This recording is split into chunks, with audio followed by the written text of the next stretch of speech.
Hey everyone, SunTide here. Hope you all are doing great. So today we are finally going to talk about the best raw builds in Monster Hunter Wilds. Now, for those who haven't heard yet, just earlier today, Capcom released a patch that nerfed the skill Resuscitate, which until now has been one of the best skills in the game. So this video was redone and the builds recalculated, so that now it is fully up to date with this recent patch and will hopefully hold until Title Update 1. Now, quick introduction to damage though, and damage and set building. So, set building is based upon a lot of different things. You can change your weapon, your armor, your charm, skill, decorations, so many things. And just to talk about how complicated that is, so if we only compare, say, 5 each of your weapons, armor, and charm, that alone is over 78,000 different combinations, and that's not taking into account decorations. And obviously there are far more than 5 good armor pieces, or 5 good weapons, right?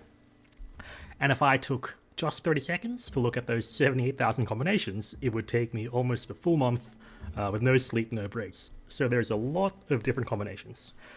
So, how do I do it? How do I make sure I get the best ones? Well, until now, as I've been testing every single skill, I've been adding it to a Python script.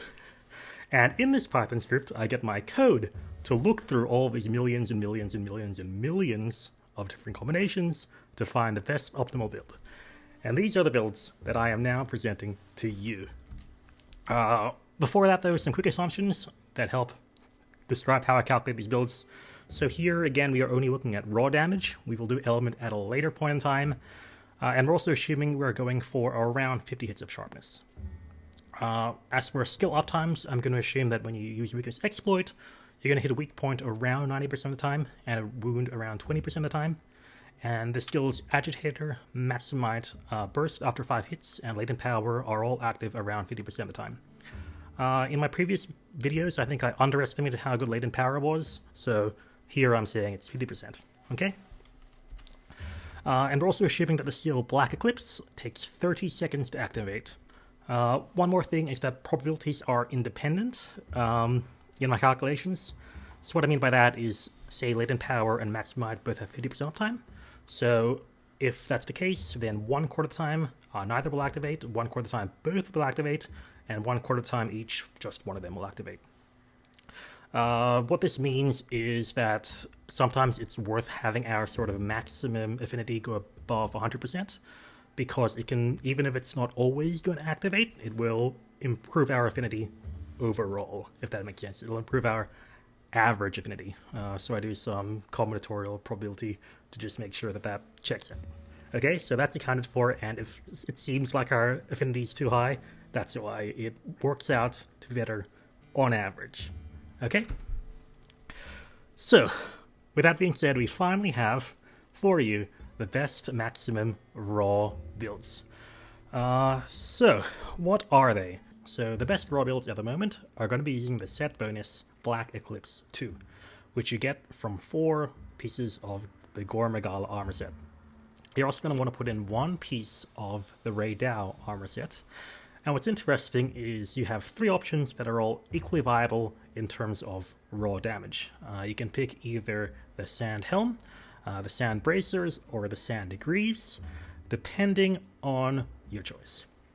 Before I get to that, though, the weapon. The best weapon is going to be the RTN weapon, for damage, at least. And what you're going to do is you're going to try and make it with 3 raw upgrades, and try and reinforce it, such that it has 1 bonus to sharpness, and 4 bonuses to raw damage again. The 1 bonus to sharpness will give you some pretty good sharpness. It'll go from 20 to 50, which should be enough. If you want more, we'll get to that later. And the 7 points of raw, the 7 increases to raw are going to maximize your damage after that. And now the armor. So again, we have 3 choices. You can put in the Helm, the Bracers, or the Greaves. So in all of them, you're going to get a weakness exploit of 5, along with really high Maximite and Latent Power to give you 72.7% affinity on average. Sometimes you will hit 100% affinity, which is going to be really nice. However, your different choices for Ray Dow piece will change a lot of your quality of life skills. So for example, if you use a Sand Helm, you'll get a Fate Extender 1, which some people may really like. If you use the Sand Bracers, you will have one extra 1 slot, and you'll use Latent Power instead of Max Might for a lot of your affinity. And finally, if you use the Sand Greaves, you will have maximum evade window and Constitution, along with a point of Coalescence, which is also going to be really good. Personally, I would prefer the Sand Greaves. I don't really like Evade Extender, and I think the point of Evade Window and having Max Might for Affinity is going to be a bit better, but it is entirely up to you. A lot of the other builds that are based upon this one will also have a choice between Sand Helm, Sand Bracers, and Sand Greaves. Follow the decorations you see here for those ones, but I'm only going to show the Sand Greaves from now on for these similar builds. Now, if you don't yet have a not fully optimized Artian weapon, luckily you aren't going to lose that much damage by using a normal crafted weapon. A lot of different weapon types have a particular weapon with 220 raw and 0 affinity, along with decent wide sharpness. If you use that, you'll only lose around 60% of damage, which isn't too bad, but the Artian weapon is, of course, going to be better. In this case, you're going to want to maximize crit boost instead of attack boost, so you're going to want to get 5 crit boost and 1 attack boost instead of 5 attack boost and 3 crit boost. And a good Artian weapon will overtake this one once it has around 4 to 5 attack increases along with the sharpness bonus. And again, you can use the different raid tower pieces for this one. Now, there are some variations for the main raw set. So what you can do is you can put on a different decoration if you want. So what's really good about the Artian pieces is you have 3 different 3 slots, and a lot of really good weapon skills are on the 3 slots. So particularly if you're using a weapon that guards, you're really going to want to put in Offensive Guard. Switch Axe and Charge Blade may also want Rapid Morph. So when you do that, these are going to be the builds. Again, it's going to be like the base one, but we're going to be using Crit Boost instead of Attack Boost. Before you take into account the custom decoration, you'll only lose around 3.6% damage. Offensive Guard gives you 15% increased damage with max uptime, so it's absolutely going to be worth it if you can use the skill. So this is the build you're going to be using if you really want another weapon decoration. If you want to have sharpness specifically, you're going to want to do the same thing. So this is the build for that specifically. Master's Touch is going to be the best way to get sharpness. It's going to be ever so slightly better than Handicraft with Razor Sharp 2, around 6 hits I believe. And compared to the baseline set, this set will do more damage after around 71 hits, and it will give you 124 total hits of white, which should definitely be enough before the monster is either defeated or moved to another area. So, those are the main damage builds that should be general use. We'll go to more specific ones later, but for now, I think it's worth talking about non-Gormagala sets, just in case you don't want them, or specifically if you want to use the Guardian Arkveld sets, which have a really nice set bonus called Decimator. And what Decimator does is it heals you when you break a wound, so it's really, really good for survivability.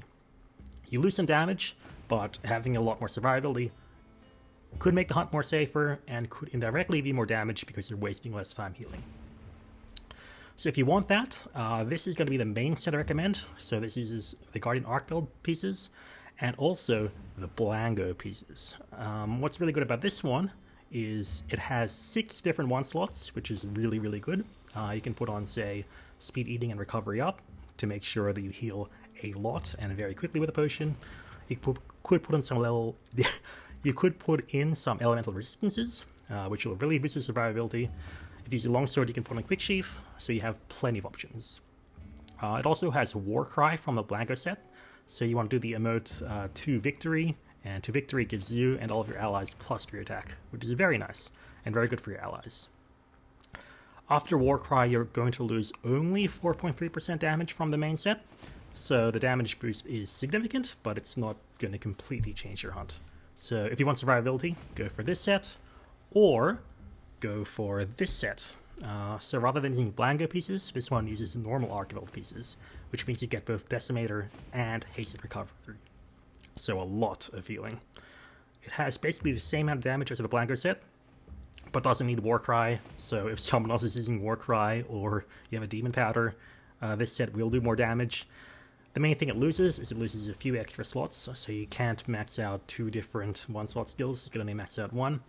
But Still a decent damage set with a very good survivability thanks to both Decimator and Hasten Recovery.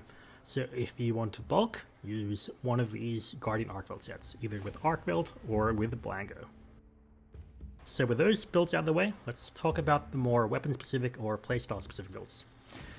Now, if you use the longsword, you may want to use the skill Quick Sheathe 3 to increase the speed of your special sheath or EI Spirit Slash, which can be really, really nice. If you do that, you want to use a variant of the base set that specifically uses the sand bracers, and we're going to lose a point of antivirus just to get Quick Sheathe 3.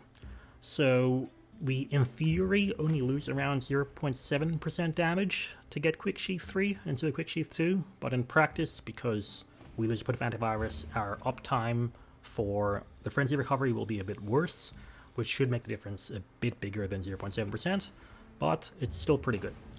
So if you want Quick Sheathe 3, use this build. You'll have to use the Raydao Sand Bracers.